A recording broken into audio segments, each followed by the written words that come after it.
Welcome back to another episode of RecTalk. I'm your host Nitin Sharma, founder of RecTools.io. RecTools, if you don't know by now, is the only whole-of-market directory for all of your recruitment supply chain needs. So whether you run a recruitment agency, whether you work in talent acquisition, whether you are a recruiter in a recruitment agency, get onto RecTools.io. It's free to access, free to go through, and you'll see all the suppliers for your business. So this episode's a bit interesting. You'll hear a lot of background noise. We're sat here at the Alice in London, off the back of Bullhorn and Gabe, which I was invited to by these lovely folk. Because we're here to talk about the new playbook that's been put together by SourceFlow, SourceWhale, Woo, and Restack. So I'm going to pass that over to you guys to introduce yourselves. We'll talk about the playbook and let you guys basically do a deep dive into what it is and why it's important that every agency downloads it and gets on with it. Should we go this way around? Sure. So I'm Will, head of marketing at SourceFlow. Been a recruitment marketer for 8 years, so been around the block a bit. Weighed up lots of different tools, so hopefully I can add a bit of perspective in this chat and in the playbook. Thank you very much. Hi, I'm Holly, the founder of Restack. I work exclusively with Bullhorn customers to help them maximise their existing technology, whether that is a marketplace product, even analytics and automation, all to get their recruiters making more money from what they have and just generally working much more efficiently. I'm Gabe Mendelson from Woo, Partnerships Manager. What we do here is we update all the candidate records and business contacts to make sure that people use their database as effective as possible. And personally with this playbook to really, I've tasked myself to help create a clear picture of how to maximize your database usage and your ATS usage. And I'm Dougie Lone. I'm the CRO at SourceWhale, and SourceWhale is the business development and candidate sourcing platform for recruiters. So I think in this scenario we're really looking at the playbook and helping people understand how can they generate more pipeline of candidates and clients to keep that revenue machine moving. Amazing. Guys, first of all, thank you for giving us your time. Really appreciate this, and thank you for the invite to host such a cool event. What was it? The 4 coolest people in recruitment, was it? 5, because you're No, I'm just really lucky. I get to spend time with the cool kids. Yeah, I get invited onto the cool kids table. That's me. Right. Okay. So the playbook is called Recruitment Revenue Machine. Maximise your Bullhorn tech stack for growth. Where did this concept come from? Well, I think we'd kind of all had very individual conversations. I think I'd spoken to all of you about doing something, at which point I think I said, I'm speaking about something very similar with lots of different people. Let's bring this all together. That was maybe 6 months ago now. So it's been in the pipeline for a while. And for me, it's been absolutely fascinating working alongside some amazing products to really understand them even further and work out where we all have our place within the Bullhorn ecosystem. First, I'm going to ask you, I'm going to put you on the spot a little bit now. Okay. Was SourceFlow, SourceWhale and Woo the go-to people for you, or were they the only ones that said, yeah, let's do something? To be fair, Great question. I think it was the other way around, because Holly's been making massive waves in around Bullhorn, around the Bullhorn ecosystem, and I reached out to you, and I'd seen Gabe commenting on quite a lot of stuff that we were doing, and when I spoke to you, you said, Dougie's just reached out to me, Gabe just reached out to me, so I think actually we were all gagging to speak with Holly, to be honest, because she's been doing some really great work. Well, there we go. The perfect storm then. Absolutely. Yeah. I think that's the thing as well. We could talk, and I'm sure we will talk about the tech stack and the benefits of each of the different platforms when they come together. But the reality of the situation is that you do need somebody operationally who can see that vision, can see that roadmap, and can pull all of that technology together in one place. And where Holly's able to do that really interestingly, and you're getting a lot of kudos here, it's like she's able to go in and able to work with different organisations and be able to put that into place. And we know customers that we work with that have worked with Holly and have always spoke really highly of her, so that was the kind of main thought process there. Fair enough. And so, give me the elevator pitch then. What is this playbook and why do I need it as a recruitment business owner? I'll hop in on the pain a little Go bit. on, you look the sales bit. Go on. There we go. Sell it to me, Gabe. The pain is that everyone hears about AI. Everyone hears about tech for recruiting. It's the new buzz. Everyone knows they need to adopt it. And people have FOMO. So they go around and they try all these different tools, but they don't understand how it talks to each other. They don't understand how there's a 360-degree funnel that has to be continuously working for you and how it comes together. And to your point about Holly, you need someone to then come and see from a bird's eye what is the right tech stack that's the most efficient, so that you're not spending endlessly on these pieces of tech, and at the same time that you know that the pieces that you do have are working together. And without that, you could find yourself, and I'm sure you see this all the time, people paying for tools that they're not even using or not working well. And we wanted to make that very clear within the playbook. Okay, fair enough. I think from my point of view, what I always find quite interesting is we come to events like Bullhorn Engage or amazing webinars that people host, and the message is AI automation. But very rarely are people saying, this is the steps that you should follow. These are the exact tools.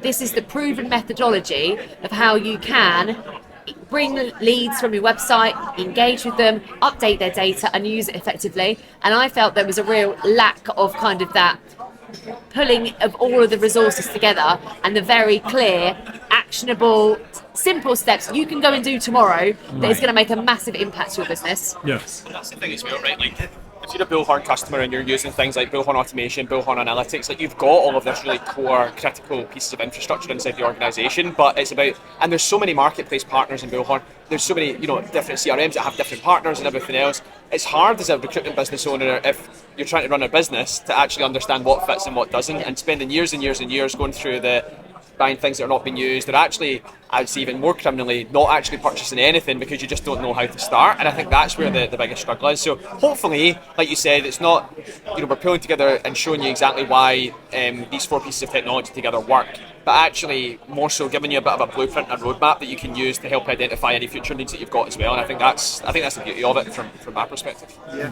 I think for me it was about, I think we're genuinely providing value for our clients. We're really showing that if your technologies are integrated, you can drive revenues in your business, but you need to think about your tech stack holistically. Buy the right things, buy it together, integrate with your CRM, and you're really going to be able to do so much more. No, fair enough. And so look, one of the things of the that you sent through to me, the eight cogs of the recruitment revenue machine, right? It sounds like essentially what you're saying is that you've kind of looked at this and gone, okay, we do this bit really good, we do this bit really good, and you guys do your bit really good, and what you needed was exactly someone like yourself to come through, Ollie, and go, okay, well, let's just make it like as easy as it needs to be to go, right, here's how you take this process from here to here using all the different bits of tech that you've got. You're in that space, you speak to like numerous business owners and see their tech stack and stuff. Why do they struggle with this? Why do they get it wrong? If you could simplify it to like, this is where the issue lies. I think there's, to be honest, too much noise. If we look at a lot of products that are in the industry, they're not really simple. There's a lot to it. Mm-hmm. And you need to dedicate time and resources to get this right and working. If we bought any of your products, and even the best recruitment agency who had all the budgets and everything, if they just implemented it and never used it, never spoke to your customer success teams, it's probably not going to be as effective or as efficient as it could be. And I think where the industry has changed a lot, specifically in the last 2 years, I'm seeing in less and less marketing and operations people in the businesses, because they're buying tools potentially to support them with this, but there's not necessarily the time and resource there. So when you're looking at something saying, right, well, how are we managing our data set? How are we looking at seeing what the candidate sectors are or how it's broken up? No one's thought about doing that. No one actually has the internal capacity to do that, let alone then understand how they're going to use that data to start a BD campaign. So I think that the lack of time and potential noise is kind of where a lot of clients have got to, which is then why this playbook again is really helpful in just laying it out very clearly alongside, I suppose, the services that we all offer through customer success, just to elevate what they're doing much more. So to that point about the noise, I think that there's another big problem, that these tools, there's a lot to them. And then there's a lot of jargon. And I find myself a lot of times when I hear about a new product, I go on their website, I do not understand a word of what's going on, copy paste it into ChatGPT, and I said, right, I'm an idiot, talk to me like I'm a first grader and explain to me what they do. And it's really hard to follow it. And I think that people needed to have it very simplified, to understand. For example, if I'm taking this to more of a practical place, in BizDev, the very simple cycle of saying, I need a way to reach out to my prospects. Not in one way. I need to be omni-channel. I need to reach them where they are. It's not going to be the first touch point. I need that. Once I have that, what's it worth if I'm not capturing it properly, right? Through my website, getting that data properly integrated into my ATS, or else I finally got that person, you finally converted, but now the data isn't right in there.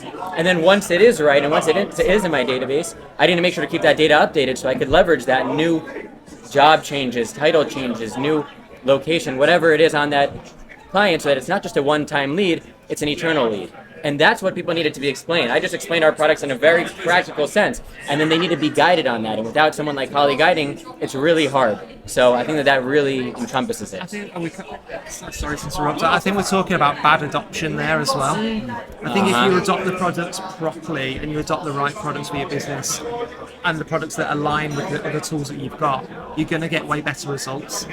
And that's kind of what we're aligning to here. I think it's really, everyone wants to talk about AI and automation, and I get that, by the way, because I do think there's value in it. But if you look at any business using any CRM right now, if you want to start implementing the right types of automation, they need to have the right data in there in the first place. And I think that's the key to it. Like, a lot of businesses have bad data that they need to cleanse. And then they need to have a system in place for the future, so that any data that's coming into it is not just getting in the right way, but is then being kept up to date, to your point as well, right? Like, no one wants to be running let's talk about a really basic automation, which is like, hey, we got this job on, like, you might be the right fit for it, and that person's not done that role for 10, 15 years. Like, that's brutal, right? That's an instant credibility killer. And I think that's the key point that people need to get to. But most of the time, people just don't know where to start. And I get it as well, by the way. Like, we've got 80 people in the business now. You know, the thought of changing their processes and how they operate, like, it's a big lift, it's a big ask. And, you know, something as simple as introducing one sort of, you know, small automation workflow sounds easy. When you write it out, you go, that seems simple, let's do it, until you actually start implementing it. And then you realise, ouch, this has got this effect and this effect. And it's like one of those Russian dolls, right, where you need to kind of split it back, and it's brutal. So,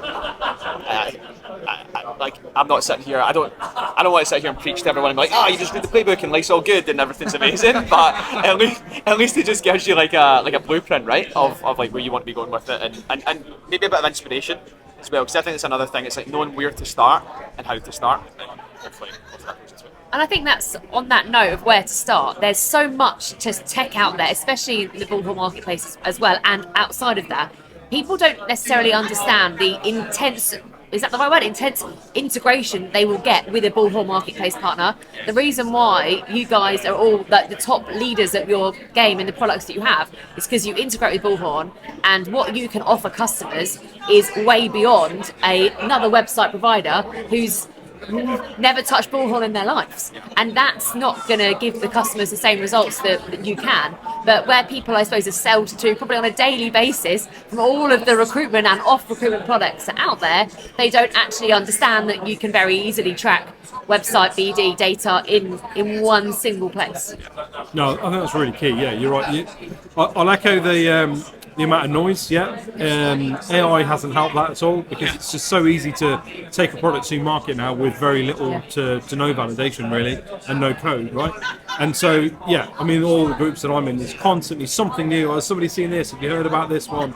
But Bullhorn's kind of marketplace is a great starting point, right? For any recruitment business to kind of go, right, okay, this is what I want my workflow to be, or this is what I've got envisioned in my head. How do you then take it from there onwards, right? Because it's, again, within the marketplace kind of ecosystem, there's a ton of different businesses that do all sorts of weird and wonderful things. So how do you figure out what's right for your business? Where do you start with that? I have a good one on this one. What I always advise people, because they're coming in because maybe they really have outdated data and they want to clean it. But again, you need to really have intent. The person that's the agency owner or operations manager, whoever it may be, really needs to be sure about it to then have that right adoption. So what I always tell them is I say, tell yourself a story of what you want the recruiter or the salesperson on the recruiting agency, you tell yourself a story of what you want him to be coming into the office and doing, and what do you want his results to be. And sometimes that'll be that you want to be able to track where your marketing efforts are working and where it's not, because you're thinking about scaling your marketing operations. And that's just a story that then I say, okay, then the result for that is I'm gonna point you to SourceFlow. Sometimes they'll tell themselves different stuff, but I want to know that practical use case that you're telling yourself, that's what I want, that's the success I want, and then to start from there, and then you could start seeing what matches what you're looking for. Okay, yeah. So this is the sort of the personas approach, right? I am this is what is important to me, and therefore I want the information to do this. Right, okay. And hopefully the account managers at Bullhorn will be able to support that too, or at any ATS, is that you'll be able to tell them, listen, this is what I'm looking for. I want my recruiters, for example, to stop spending so much time on job boards. Great, they'll be able to direct you in the right way. Yeah. I think it's about understanding why you want to do that in the first place, right? Like you said. So we, I did a webinar with Kira from Audro a couple of weeks back, and we were talking about this concept of non-revenue generating activity and how, as recruiters, we spend a disproportionate amount of our time on activity that does not directly generate revenue for the organisation. And a lot of the time, there's a reason for it. Like, there's a reason why we need to do things like keep the database up to date. There's a reason why we need to do all of that. But ultimately, as a consultant, doing that manually is very time consuming. And let's be honest, I probably only do it like 25% of the time as well. Right. Like, if that, right? I'm sure your data's probably more shocking than that when you look at like how little people actually do it. And we talked around this concept of kind of like, you know, road mapping out what does a day-to-day look like for the consultant, similar to your point. What does that end-to-end process look like from the moment I want to try and win a job to the moment that they come in, right the way through, and actually identifying those non-revenue generating activity moments, and then saying, like, where do we start? Like, if we want to be a more efficient, more profitable business, which transparently everyone I'm speaking to right now is saying that's what they want to be in 2025, then that for me is the place where you start, and that's when you then start to identify those moments, and then you can start to look at the right tools and technology to bring in and put it in place. Yeah. I think it's about identifying all your pain points, right? I'm sure Holly's taken loads of her clients through this. Identifying your pain points. What is your tech not delivering? What are you struggling with as a manual task? Oh, there are tools for this thing, and then building out some goals from that point, and then you identify the tech that can support you with those goals. So it's kind of, you need to do some exercises, you need to do some reflective thinking, not just be working on sales day in, day out. You need to kind of think of it holistically, and then drill down to your goals and then go from there. I think sometimes the thing is, though, you're that busy with your day-to-day, you're that busy just kind of keeping the lights on and keeping the engine running, right? Sometimes you don't even know what your pain points are. As in, you don't even know, when something becomes that kind of common and that much of your day-to-day, you know, an admin task. Yeah. You just sort of, you don't see it as a pain point, you see it as just another ball ache activity that you got to do, but it's not a pain point, right? Until you sit down and then again, with the volume of tech that's out there, you sort of look at it and go, well, I don't even know what's out there. I don't even know what these things do. I think to your point though, right, like I think I just wanted to challenge people on that, because it's okay to, you're right in what you're saying, like the day-to-day is tough and I get dragged into it, so I don't know it's a pain. Like, as a business owner and as a business leader, like, your responsibility is not to just work the 9 to 5 or the 9 to 6 or whatever it might be. It is to take the time out and say, okay, I'm going to work on the business, not necessarily in the business, and take that time to say, like, what is our vision for the future? You know, if I look at what we're doing at SourceWhale, we have a very clear vision over the next couple of years. It's what we want to achieve, it's how we want to deliver it, and then the decisions that we then make on a day-to-day basis are linked and tied into that overarching vision.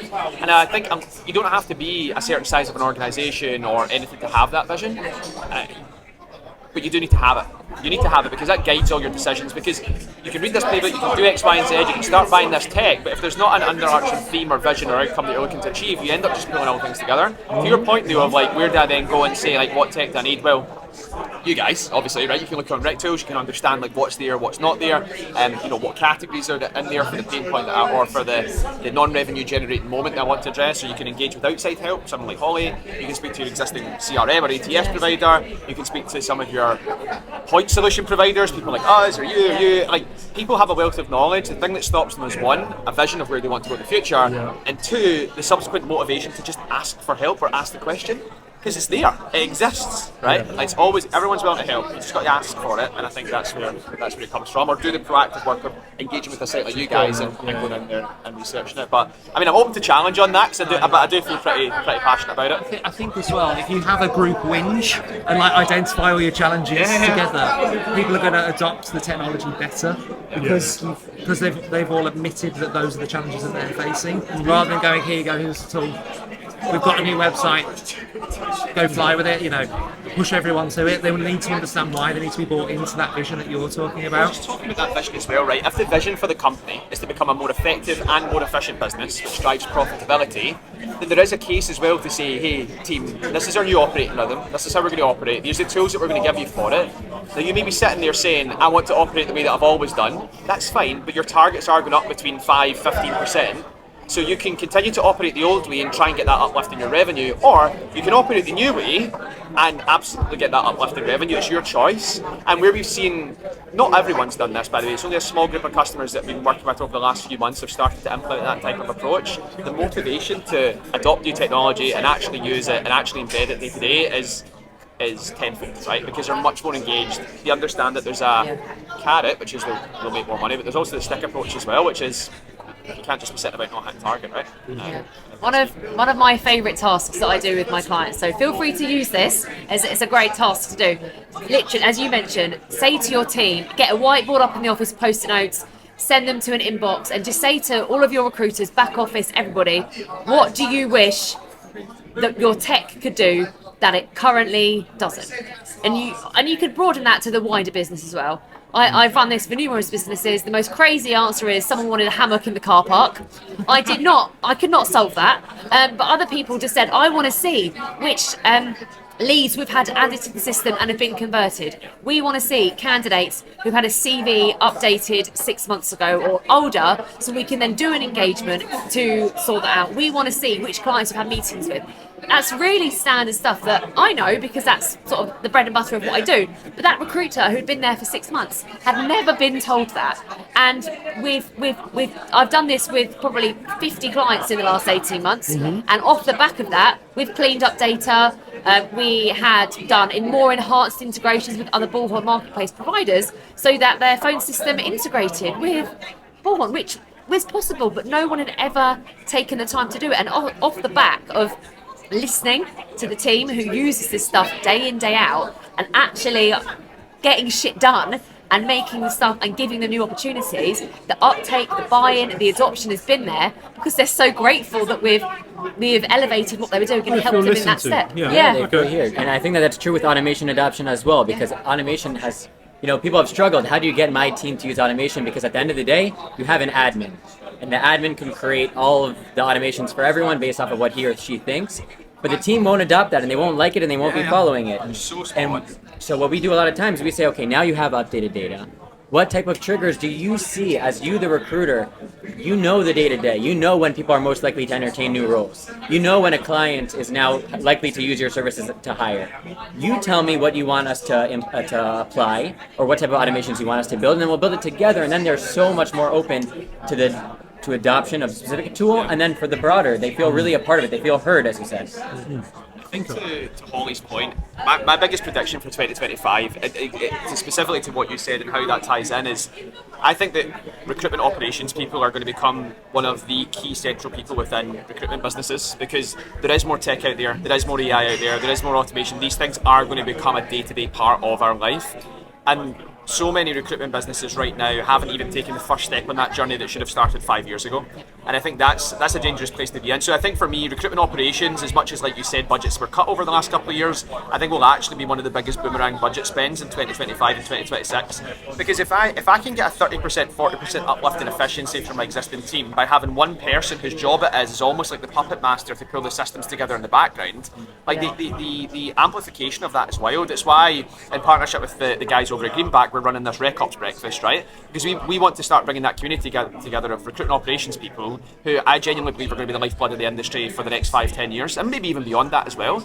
Because as a business owner, my background is typically in sales and recruitment, and I understand the sales element of it. I'm not necessarily the most operational person, and I certainly don't have the time, to both your points earlier, to be spending on, if I demoed every single tech product in recruitment every day, I probably would still be sitting here a year later, right, and not knowing what it is. So I think that's something that people can't sleep on. Like, they can't sleep on that. They've got to be invested in recruitment operations and RecOps if they want to make sure that they're successful in the future. Yeah, I'd weigh in on this as well from a recruitment marketing perspective and a recruitment ops perspective, which is I think it's the responsibility of the leaders when speaking about strategy and having the group whinge, probably to have a little whinge with the marketing team and the ops team, because often they haven't got the loudest voices, but their challenges are also really relevant to the purchasing of your tech that's going to improve everything.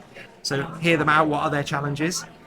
When you learn those, you're going to improve what tech you've got. Marketing always get a tough time, don't they? Marketing always get a tough time, man. Please help us. Where's the ROI? Where's the ROI from this campaign? As well, I don't actually have the tools to show you that ROI. Oh, well, that's not good enough. Why did you not buy it? Well, because you didn't give me any budget. Like, oh, well, I need to see ROI to give you budget. Help me out, man. The way I link that background is if we've had a great year, the revenue went up. Yeah, exactly. We can't track it, but the revenue went up, so I must be doing something right, okay? I must be doing something good. I still see so many recruitment agencies who have marketing not even touching the CRM at all, not touching any of your products, and you have got to bring it together because this all aligns. Whether it's BD or data or the phone system or texting, whatever, we need to have a unified approach to whatever is being done. So please involve everybody because that's how the business is going to grow. We all need to be aligning and have the strategy to get to where you need to be from ops, marketing and sales. So I think there's a mirror here though, isn't there? Because there's businesses out there who have an aligned kind of internal structure, as in the salespeople, the marketing, finance, all the way through to administration are all part of the same business, same hymn sheet, same sort of communication that they receive. In the same way, those same businesses are the ones that then have a clear vision of who their tech stack are, how they all talk to each other and integrate to each other, and where they don't, what workarounds they need to figure out to make that happen, and it works. Whereas then by contrast, you've got the businesses that are a little bit sort of, no, sales, everyone else. Yeah. You know, they're the ones that have got CRM, everything else, and they'll buy it because it's there, and they're, oh, someone told me about SourceWhale, so yeah, I signed up to it. Bloody rubbish, didn't do anything for my team. Oh, well, killing me, mate. Yeah, but do you know what I mean? And then they'll be like, oh yeah, we're with this company, and oh, they're rubbish. And That's how they speak, though, isn't it? Recruitment agencies speak like that. And that's the point. The language and the tone is all around, oh, bloody rubbish. It's like, well, when you look at yourself and think, how much of this have you actively tried to get the most out of here? Yeah, you're so right. And I think to your point though, when we see a recruitment business, and listen, I was a recruiter for a number of years and I absolutely love this industry, and I don't think there's a better industry than it in terms of the way in which you can influence and change people's lives with very little, very little kind of background and going out and doing it. But at the same time, in a sales led, when the company is salespeople here and everyone else below, you're talking about a misalignment across the business. There's a misalignment in the sales team most of the time. Even the people that are generating revenue within that sales team are not following a similar process. They're doing things completely differently. They're doing things in different ways. And it's not to say that you shouldn't embrace individuality in the age of AI and automation. You absolutely should. But what you do need to have is some sort of like central understanding as an organisation of how we go about things day to day. Otherwise, you're opening up a massive can of worms, and yeah, it's going to come home to roost. And that's exactly what we were talking about before with how can a recruitment agency stay unique? What's their unique selling point? And if they're, for example, if they're misaligning the salespeople and they're sending different messages to different people and different messaging, it gives off a maybe ingenuine vibe. What is this recruiting agency providing me that I should be using them and not someone else? And it's the same thing with the candidates. And if the marketing is not involved with the CRM, then maybe we're not using our unique selling point, which our unique selling point as an agency is our deliverability, right? Is our actual delivery. We gave a good experience to a candidate, that's why they're going to come back and choose us. We gave a great experience to a client, that's why they're going to come choose us. Not because we say that we're the best or we're a family like we were talking about before. That's all great, but we need to provide really good service and continue to leverage that, and that's what happens when marketing is connected to the CRM. Yeah, and I think if the teams are integrated and the technology is integrated, the outcomes are going to be so much better. If they're not integrated and the processes aren't working, you're going to have leads on spreadsheets. You're going to have lists of hiring managers on spreadsheets. One of the biggest challenges. Oh man, how common is that though, right? Sorry, just to interrupt you, but it's like I'm talking in real life now. 7 out of 10 people, 70% of them are going to have that, right? Yeah, absolutely. It's so painful. And guess what? The other challenge in the recruitment industry is we've got high turnover of staff. When one of those people goes, what happens to all their stuff? It'll probably get wiped from a computer. It'll go with them. If your systems are integrated, it's all in your CRM. All the notes are tracked. Everything's joined up together. You know where that lead's come from via your website, via your outreach campaign. The universal vision and the universal tech stack that works together will just have the best outcomes for your business. Has there ever been a more exciting time as a recruitment business owner though, right? Because if you think about it, right, if I'm running a recruitment business right now, I'm heading into 2025, hopefully got a 2-week break at Christmas, right, which I'm going to spend with my kids and my family and everyone else, but there's also an opportunity to start this type of exercise with 6 weeks to the Christmas break. It's an opportunity to sit down, start looking at this just now, have those winch sessions, like you said, get the information out there, and actually start to architect it. Like, in my role as CRO at SourceWhale, one of the major things I have to do is not only just help drive our vision, but also set out the operating rhythm that helps us get there as well. And honestly, there's nothing more refreshing than having that operating rhythm and then driving that through with the team.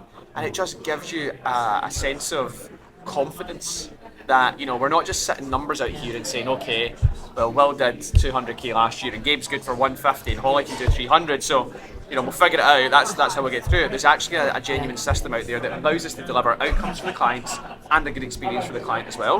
And that's the thing that allows us to build the foundation. So honestly, I think it's really exciting. I know we can all sit here and say, oh, well, you shouldn't be doing this, you should be doing this, you should be doing everything else. I think just starting, and I think the key central thing for me is that operating. That's key though, isn't it? It's just actually taking that first step. Because it's not new information that we want candidates to be more sticky. It's not new information that sales activity only takes you so far. Most of your business is going to come from repeat customers, network and referrals. These aren't new information that's just come out this year. Did you see Bullhorn's stat? No. So Bullhorn's stat is that 60%. I wasn't invited. So I'm not allowed in there. Next year, mate. I Next got year. as far as the pod. No, So 60% of clients that you place with this year, you won't place with next year.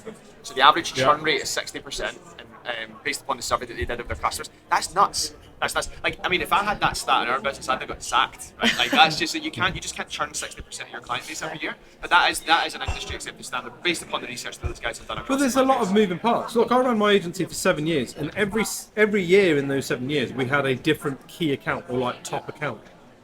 Because that's just the way it was. Taps turn off, things change, priorities change.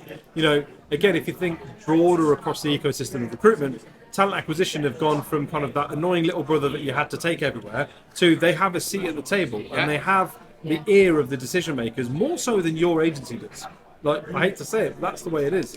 And so you've got to now look at it and go, right, I need the customers who buy from me to continue to buy from me. I need a whole range of new customers to A, know who I am, and B, give a shit enough about me to want to do business with me. And then I've got candidates who I want to put into process and keep sticky throughout that process because, hey, things change, plans change, candidates drop out, the clients take longer to come back, and it's a competitive market out there. And actually having your tech stack do everything from where the candidate finds you or you find them, all the way through to that last interview that they get booked in for. If everything is kind of in harmony, rather than, oh man, I've got to take it out of this and put it into there, and then that's slightly different, and then I've got to do it this way. If it can just be nice and slick, then what a way to run your agency, and the amount of extra work you can get done, rather than sitting and coding the system and having to buy pizzas. And another stat that supports this and this usage is that, also from Bullhorn, is that 70% of the candidates that you end up placing come from candidates that are in your database. So we already know that if, like you're saying, nothing is new here.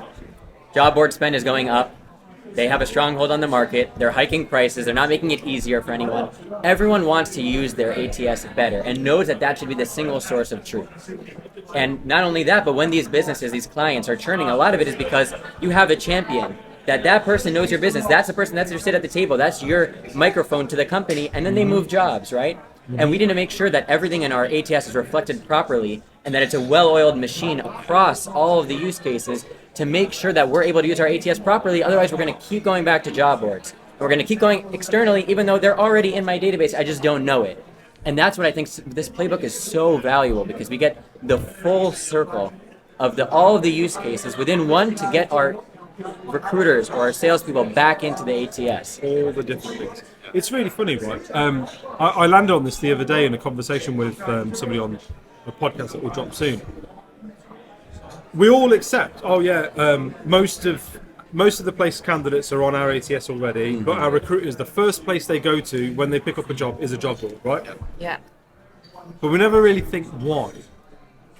But the why is because the job board is structured better. As in, I can go on there and I can go, give me people who are active right now, logged in the last 3 hours, logged in a week ago. Here's all my Boolean searches. So give me that information. And if we could get our CRMs to be that accurate and that like on point, we would never go to the job board again. The reason they go to the job boards is because it gives them the information that they want, which is, I'm a temp biller, I need to know who's live right now, what rate are they looking for. You can get all that information in your CRM, and you can run a marketing campaign to find that information out for the ones that you don't know about, and then you can run an automation campaign to keep regular contact with these people so that information is up to date at all times.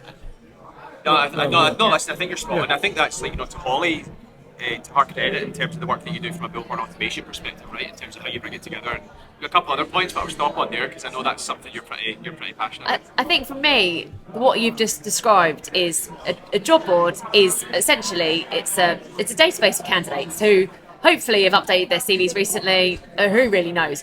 But within your CRM within Bullhorn, you can create your own community that is a valuable asset. And if you can educate your candidates and say, look, we are going to email you every 3 months and ask you if you're available, because if you say yes, we can get you relevant jobs that are suited to your skills and your requirements within 12 hours or whatever that needs to be.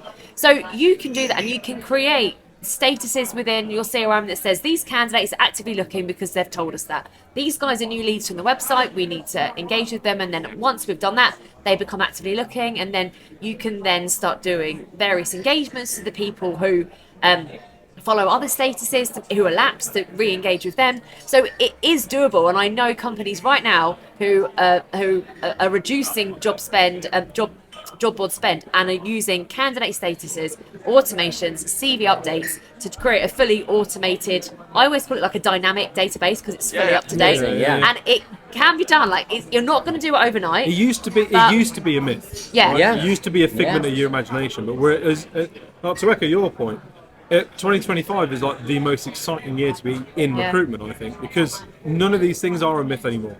You can have a up-to-date database with an engaged candidate base and an engaged client base with very little kind of front of line effort. You know what I mean? Yeah, there's not as much grunt work for recruiters now.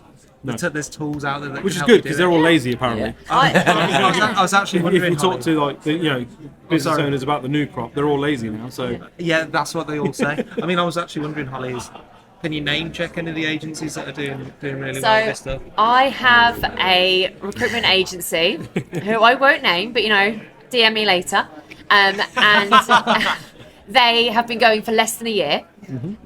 We have automated all of their processes, and I'm very pleased to say that they fill at 100% of their jobs. They came into the market actually less than a year ago. Their BD outreach has been great, and we've supported them through that. So they literally are calling people at the right time, and they fill all their jobs, which is something that is an incredible stat that I know no other agency does. It's not anything, we haven't done anything incredibly complicated. We've just built their processes and their operations on CV updates, clean data. I'm really pleased to say that every bit of their data is spotless. And we've used automations to do all of that. And we've got applications coming through the website, so we can actually track all of the applicants. And if that job closes, we know that if that opens again, because they get a lot of repeat business, we've already got 20 candidates because they applied from the website last time. So it's repurposing, and it has made a massive difference to what they do. And they I don't think they can quite believe it. When I go into them and say, just want you to know that some of my other clients have 18% fill rates, they're like, sorry, how is that even a thing? But they almost don't quite realise that what they have is so incredibly unique. First of all, that's incredible. Yeah, wow. I just want to backtrack one sec about the community, what you were talking about before, building a community. Kind of want to put a little bit of salt on the wound because it's really, in a good way, to support what you said. in a good way. In a good way, meaning there's two choice sides of the phrase, coin. Yeah, no, meaning salt on the wound to support what you said before. Right, okay. Right. Yeah. Because building a community, there's two sides of the coin. On one hand, we could be sending out automations to the people that are in our database that have had an experience with us. But if we're basing that off non-correct ATS usage, and let's say it's incorrect data, and if I would come to Nitin, who maybe is in recruiting 15 years ago, right, and I say, hey, I have an amazing recruiting job for you, not only are you not going to want to be part of my, or you're not going to entertain the job, you're going to want to be totally against the community, right? Yeah, that's an unsubscribe straight away. That's an unsubscribe straight away. Where the flip side is that if I am up to date, and every time I saw that there was something that I can update on, I can congratulate you on a promotion, and I really consider you part of a community and I'm supporting it, I'm reaching out with relevant stuff, then that's the long-term thinking. And those are people that are going to want to re-engage with my agency again and want to do business with us. So really building the community is crucial, but anyone that's not taking action right now and is not taking care of their ATS solutions and is letting maybe bad data being filtered in and are not keeping it up to date, then they're ruining their community. I'm not surprised that 60% are trending. It's completely the opposite impact of what you're trying to do. Yeah. And like, you know, from an outreach and a marketing perspective, you know, the Google email deliverability rules have changed. So if you're sending irrelevant emails and you're blasting them out to everybody, you're doing terrible BD. You're not going to get a result from it, and you're going to get blacklisted, and none of your emails are going to land. So you know, it's so important to get this stuff right. So much, and there's so many levels to it. If you're only using email, then you're also missing out, right? Yeah. Because you need to be having touch points on so many different channels, right? And it's easier said than done, right? It's easy for to say, right, okay, everybody in this business reaches out by phone, everyone reaches out by email. I mean, I was talking to a business that's recently came on board with us. They're based out in the States, but they have a massive UK operation as well, and they have this concept of follow-up Fridays, which is, we send the emails out during the week, and on a Friday we go into our sent box and we look back through all the emails that we sent and we make a phone call to each of those people. I'm like, right, okay, and makes sense, right? Because it's at least, but it's trying to bring some form of structure to it. There's so many flaws with that, right? Like, how do they actually track those calls have been done? They're only following up once. They're just basically, so their approach is one email, one call, and then it's dead in the water, right? And that's a killer as well. So, but again, I need to make sure that the information that I have in the first place is accurate. And whether that's coming from the CRM as my source, or whether that's coming from some sort of external source, if I do then engage with that person and I use something like a SourceWhale to then put it into the system, I need to make sure that that information is flowing correctly from that source into the CRM for that kind of handover that then goes, amongst the table. So and with that, like, that's two kind of half-assed touch points that they're making. What are you guys recommending in terms of the amount of touch points and that kind of outreach? To be honest, anywhere between 6 and 8. Like, I mean, if you can get to 6, then great, you're going to see a massive uplift. Anywhere up to 8, you're going to see like a massive increase in engagement. Like, if we look at the difference with the most frightening one for me is actually between channels. So if you see the improvement between one channel versus 3, you're booking almost double the number of meetings if you're reaching out to people across 3 channels versus 1.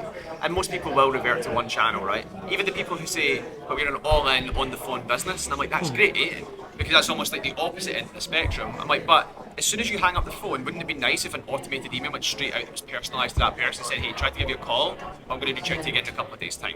And then a couple of days' time, it said to you, right, it's time to give your brother a call again. And then, hey, it's time to send well a LinkedIn message. Just how to do, that kind of stuff. And I think it's about having that structure to it that's a piece. But where I think you guys have cracked it, and the part that I really, really love about what you're doing at SourceFlow is you're able to take and identify these people that are coming to the website and then pull them through. And going back to your ROI point earlier, you're empowering marketing teams to be able to actually show the value of the work that's been done and the sources that are pulled through. Yeah, absolutely. So you've got great data, but you know where it's come from, so you can attribute the revenue in the right place, and then you can optimize your marketing, your BD campaigns.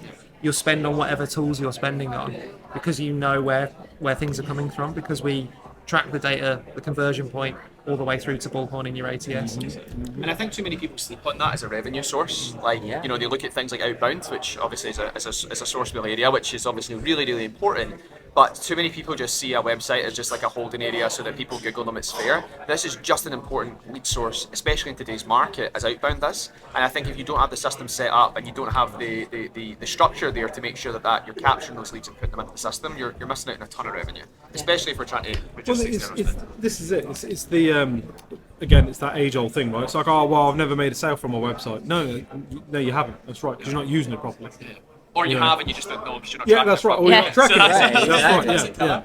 Yeah. You'll never. There used to be a saying within sort of the websites world around like you'll never win business with a good website, but you'll certainly lose business with a bad website, right? But now I think actually that doesn't apply anymore, because that you can take a candidate or prospective candidate or even a prospective client through a journey without them even needing to speak to anybody in your business to go, hey, this agency looks like they're in my niche, they know what they're doing, I believe what they're, I'll give them my details, I'll give them my data, and then they will reach out and automate a campaign and whatever. It's got to be a collection point. It's got to be a marketing hub.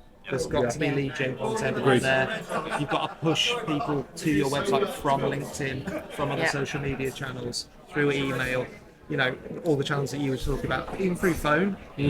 Describe something that's happening on your website right now, push people through. they might prefer to convert in that way or passively browse, and then you're bringing them into the funnel that way. Yeah. I think everyone's got different ways they prefer to communicate.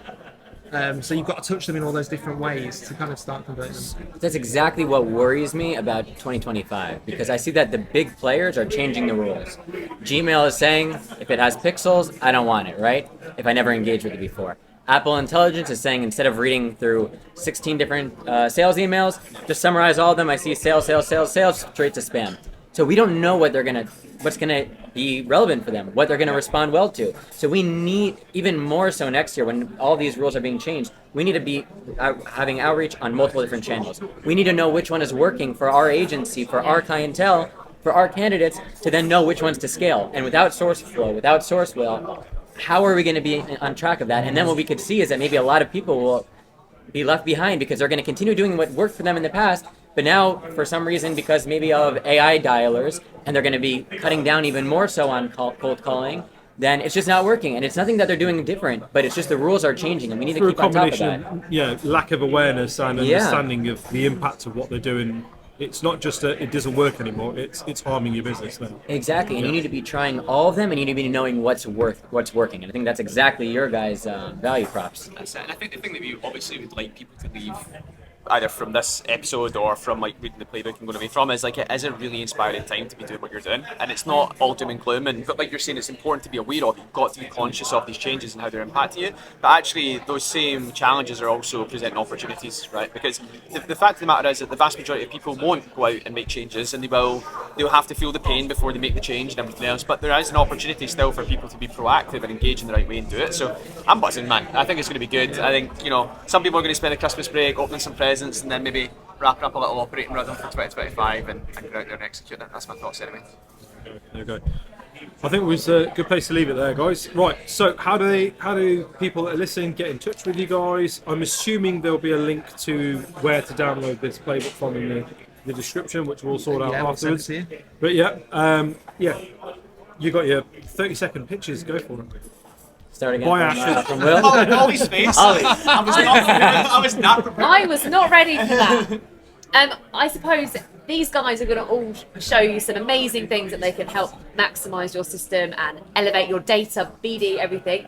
If you're sitting there and you're thinking, oh my God, what do I need? What do I do? I don't have a BD process. This is not going to help me at all. Drop me a message on LinkedIn. I can give you some time just to help you understand what you need to elevate to be optimized and to be more efficient. And I can show you how products like this or even the wider Bullhorn marketplace can just elevate what you're doing right away.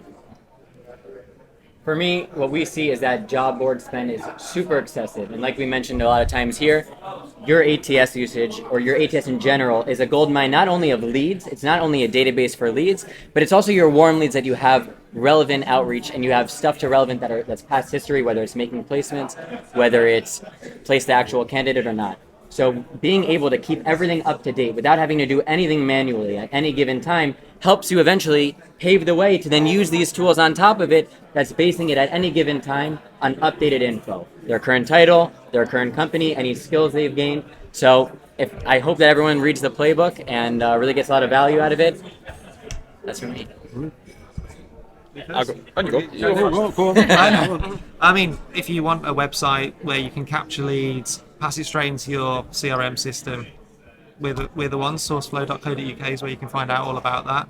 And if you're running great marketing campaigns with really clean data, you're going to start to see a different result to what you're currently experiencing.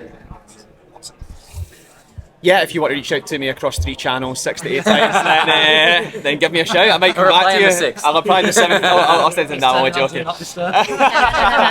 No, genuinely, if you want to learn a little bit more about SourceWhale and why thousands of recruitment businesses across the UK and the US are using us for their key top of funnel activity every day, then connect with me on LinkedIn, drop me a message. More than happy to chat, more than happy to show you what the art of the possible is, because I think going into 2025, if you're not using a system like ours, you are going to be behind the curve. That's it from us today. From the Alice, we'll see you again next week. New episodes drop every Wednesday. Thank you for liking, sharing, subscribing, and all the cool shit that you guys do to keep us growing in the manner that we are. We'll see you again. Thank you. Cheers, guys. Really appreciate Thanks, man. this. Thank you. Good, man. Well done. Yeah, good job. There we go. Good hustle. Good hustle. I